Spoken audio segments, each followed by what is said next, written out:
Alright, what's up guys? It's Republic. Today I got a brand new series for you guys.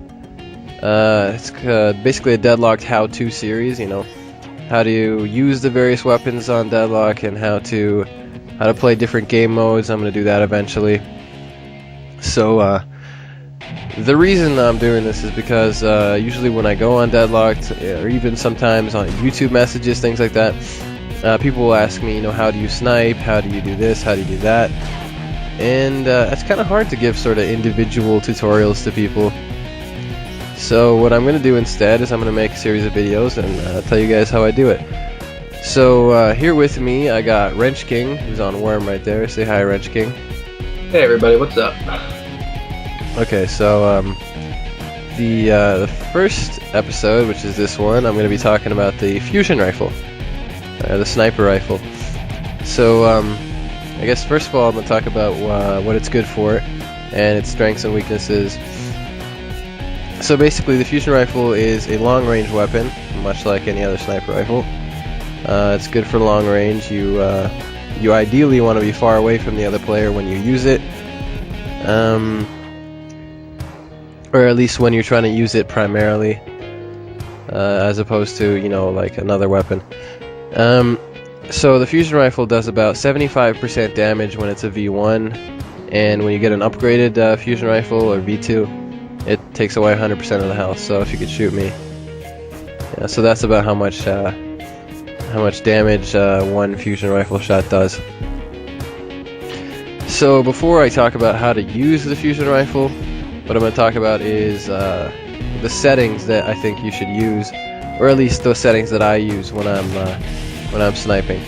So if I open up my menu, you can see that I'm in lock strafe. So there's the other modes are first person. So some people use this. I personally don't like it. There's third person, which is terrible. If you're using third person, stop right now. Go open up your PS2 and change that. And your speed should be on 100%. This is important because you can get the best best reaction time out of that. And I play on inverted, but that's not really important. You can play on whatever you feel comfortable with.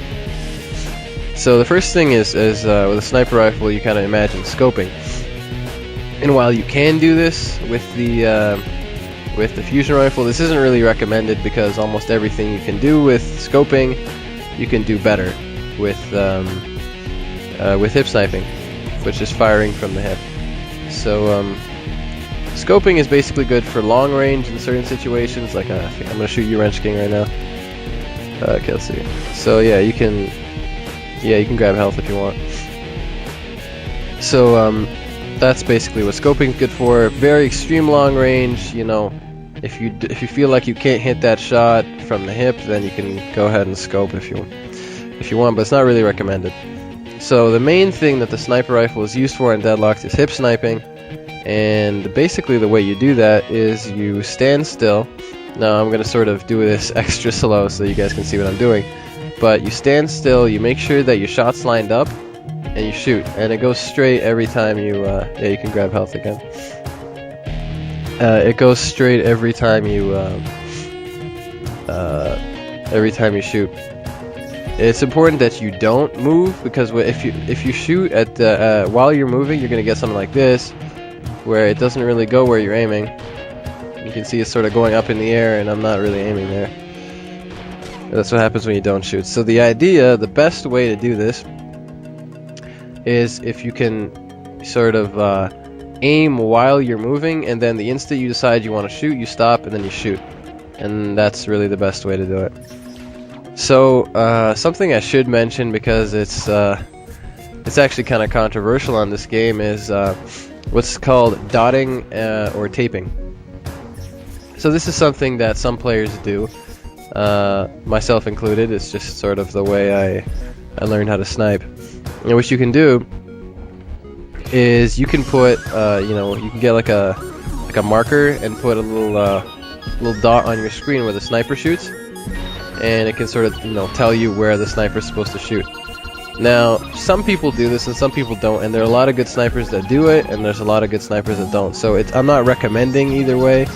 But something that you may want to try out if you're just learning how to snipe is to try dotting for a little bit.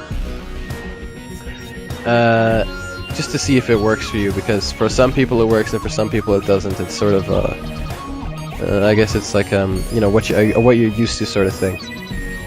I think that's all I got to say about that. So the most important, well, there's three important things that you have to, you know, keep in mind when you're trying to snipe. The first thing is accuracy. Now, when you snipe, obviously you want to hit you want to hit the person, and really the best way to you know, get good at accuracy is just to practice. So there's no easy way around this. There's not really any tips and tricks.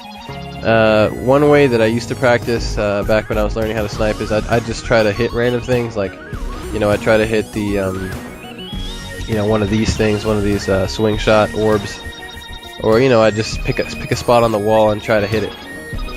And also you can, you know, try to hit people in game like that. It's just a matter of practice, really. And the second most important thing, or at least, actually it's probably more important, is strafe and evasion. So like trying to get the other person to miss you. That is probably the hardest thing to do when you're sniping, is just trying to make yourself unpredictable. So the most important thing is to make yourself unpredictable, because the way that people hit each other is basically you predict where your opponent's going to go and you shoot there. So the way to avoid that is to do as many crazy things as you can while simultaneously trying to make it relatively easy for you to hit them. So I'm going to show you a couple of my strafes. I'm not going to show you everything because you have to sort of develop your own strafe. This is the best way to get good at sniping, instead of just ripping off somebody else's strafe completely. But there's two strafes that I think I'm going to teach. The easiest one is just to sort of move around like this on the ground, and then when you want to shoot, you sort of jump and then you take a shot. And the second major strafe technique is this thing that I actually didn't make up. I learned this from a guy called Got Milk, or G Milk for short, and it's called the mirror, or at least that's what he called it. And basically what you got to do is you sort of copy your opponent's movements. Like, see, I'm trying to copy his movements, try to do exactly what he's doing. And what this does is that since Ratchet Deadlocked sort of delays things, you'll end up doing what he's doing a couple seconds later. Not a couple seconds, but maybe half a second later. And that sort of adds to it really trips them out, because, like, actually I don't know why it trips people out, but it just does. It works quite well. And that's basically it for my two strafe techniques that I'm going to tell you. It's important to come up with your own. Like, there's a couple others. Like, there's one where you just sort of jump to the side, and every time you're ready for a shot, you take it. But I don't really use that one, and there's honestly a lot of strafes out there. So you're best sort of trying to figure out one that you can do on your own. And the third thing that I'm going to talk about, the third most important thing, I think, is speed. So basically, you want to be accurate, you want to be, you know, hard to hit and unpredictable, but you also want to be very fast. You want to hit the opponent as fast as you can, so that they can't get you. Now this isn't that easy. You got to line up your shots as fast as you can, and you want to take them as quickly. And whenever you see a shot, you want to take it. So this is sort of for two reasons. The first is psychological. Basically, if you can get the first shot on your opponent, it basically makes them want to give up, because they have, you know, 25% health left, you know, 75% of their health is gone, and they know that they're going to die in the next shot. So this is a little bit psychological, and a little bit gives you the edge, because you have a lot of options open up. Because if somebody has 25% health and you got weapons other than the fusion rifle, you can hit them with a magma can, you can hit them with a B6. But I'm going to talk about that later in another episode, but that's another important thing. So after that's done, I think I'll tell you how to use the fusion rifle at different ranges. Because there's three ranges. There's close range, there's medium range, and there's long range. So close range is somewhere that you don't really want to be when you're sniping, because you can't really aim too well. So there are a couple things you can do, which I'm going to tell you. The first is you can sort of randomly shoot, which is some people call it the strafe shot, where you basically try to get the opponent in front of you, and then you sort of strafe without even stopping. You just sort of shoot. Now this one doesn't work very well, but you can. Yeah, you see, you can sort of get that to work. It's better than just stopping and shooting. If Wrench King can spawn, there you go. So the second thing you can do is jump sniping. So this is something that I think I learned from XZ Death, where he basically, whenever you come up close, you just try to jump snipe. And this works reasonably well up close, but again, like up close is somewhere you don't really want to be with the sniper. Oh, there we go. I made a V2. I guess this will sort of. We're gonna have to do a lot more spawning and waiting for that. But anyways, so the next range is medium range. Now this is basically where the sniper I think is most powerful.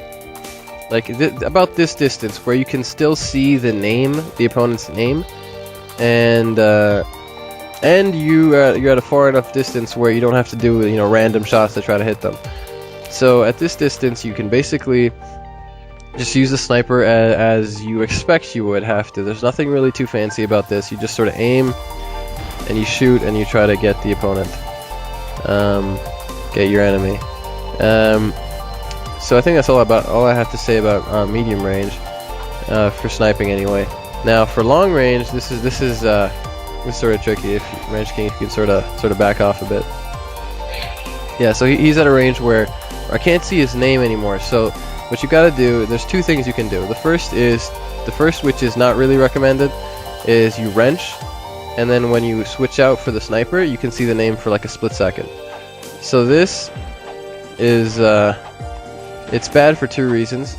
The first reason is because you wrench for a bit, which makes you sort of stop. Yeah, so after like a whole bunch of times, I finally hit him. But it makes you stop for a bit, which is bad and lets your opponent hit you. So instead of constantly moving, you're stopping every once in a while, which is bad. So the best thing to do is to use this glitch, where you take out your swing shot, you walk forward, and you press square and triangle at the same time. So that pulls out a fake magma cannon. That's a glitch for you guys. That pulls out a fake magma cannon, and then you can just switch out between the two, and then you can see your opponent's name. So what the best technique here is just to switch constantly between these, and then when you see your opponent's name and you think you have a shot lined up, you take a shot, and there you go. That's the kill right there. So that's it. I went through the most important things, which are accuracy, strafe, and speed, and I went through a basic overview of how to fight at close range, medium range, and long range with the sniper. Now I have a couple more things to go through, which are sort of like random things you can do with the sniper, random techniques that I've learned over the years I've played this game. So the first is jump sniping. Now the way to jump snipe properly, in my opinion, there are two ways. The first is called single jump snipe, where you basically you just jump once, and then you shoot your sniper rifle when you hit the top of the jump when you're not moving, in order to make it go straight. Now the second is double jump sniping, where you sort of do the double jump and then you shoot when you get to the top. Now I personally, I can't really aim that one, so I'm not in a position to teach you how to do that. So I'm gonna go for the single jump snipe. So what this is good for, a couple things. The first is sort of a cheap thing, which is when you're hiding behind something, you can sort of jump up and shoot people. But that's not what I'm gonna try to teach you guys. What jump sniping is really good for is, the first is it's a flashy way to kill somebody. People feel bad after they got jump snipe because it's harder to do than a normal snipe. The second is it's a way to throw up your strafe. It's a way to switch it up, try to change it around so you become more unpredictable. So because if you've been taking normal shots from the hip, if you throw in a jump snipe every once in a while, it'll change it up and make you more unpredictable. So the second thing is, another thing which is sort of controversial, which I actually talked about in a previous video, but I think I'll go over it again, which is wall sniping. Now this is something I don't recommend you do because it's cheap, it's annoying, and it exploits something off of Deadlocked, and basically people will, kick you out of games if you do it. But basically you want to, when you're doing wall sniping, you just want to hide behind the wall and you want to peek out, and then you want to hit them and you can hide behind the wall again. Don't recommend you do that, but that is something that exists in the game and it's possible for you to do. Another thing is jump pad sniping. Now this is something that you really shouldn't do if you're in a serious game, but it is an option, and it's something that's a flashy way to kill somebody. It looks really good, and you hit one of these, you get like a little ego boost. But basically, what you want to do is you want to go on the jump pad, and when you hit the top of the jump, like right there, you want to shoot like this. So that's a jump pad snipe right there. Something I think I'm gonna go over now is sort of like tips for hitting people when they're doing crazy things. The name of the game is basically prediction. You want to be able to predict where your opponent is going. Now this really comes from practice, but if somebody's doing something crazy, like charge booting in a weird direction, doing some kind of lag, you want to predict where they're going, and then you want to try to hit them. So let's Wrenchkin, try to do something crazy. Let's see if I can hit you. Do like a charge boot sort of thing. Okay, let's see if I can try to hit him. So I'm going to try to predict where he's going. That didn't work. Okay. There we go. So you want to predict where he's going and try to shoot where he's where you think he's going, and the prediction thing really comes from practice, playing a lot of games. So another thing is I think the last thing I'm going to go over or the second last thing I go over before I end this is tips for evading a sniper. Now, when you want to not get hit by somebody, what you want to do is you want to make yourself, like I said before, as unpredictable as possible, and you want to make it very difficult for the person. Now, Deadlocked has a very slow camera speed, so if you can try to, move around fast enough that the opponent cannot follow you with a sniper, that's what you want to do. Now, this is something that I sort of do a lot, which is I'll charge boot and run into walls. Yes, that's what I do. So what you want to do is you want to sort of charge boot in one direction, pull your wrench out. This allows you to sort of move around quicker. And you want to charge boot in one direction, pull your wrench out, and then charge boot in the direction that you've ended up in. So like this allows you to move around really quickly. And it makes it very difficult for people to hit you with a sniper because they can't turn. Usually, if it works right, that is, people can't hit you people can't turn fast enough to actually hit you. And I think I'm gonna end this by saying this. Goddamn, it's almost 20 minutes. Well, if you watched this, congratulations, you made it through. But anyways, the most important thing to do is you gotta practice. Practice is really the key to getting good at anything, and especially with sniping and the accuracy and the strafing, you really gotta practice it, and that's really how you get good. And I think this is the end of my first commentary on this series of how-to commentaries. I think the next one I'm probably gonna talk about the B6 or the magma cannon. I don't know which one I'm gonna go first, with their various weapons. And yeah, if you made it through this 20 minutes of me talking, well, congratulations to you, and well, thank you for listening, and take it easy, guys.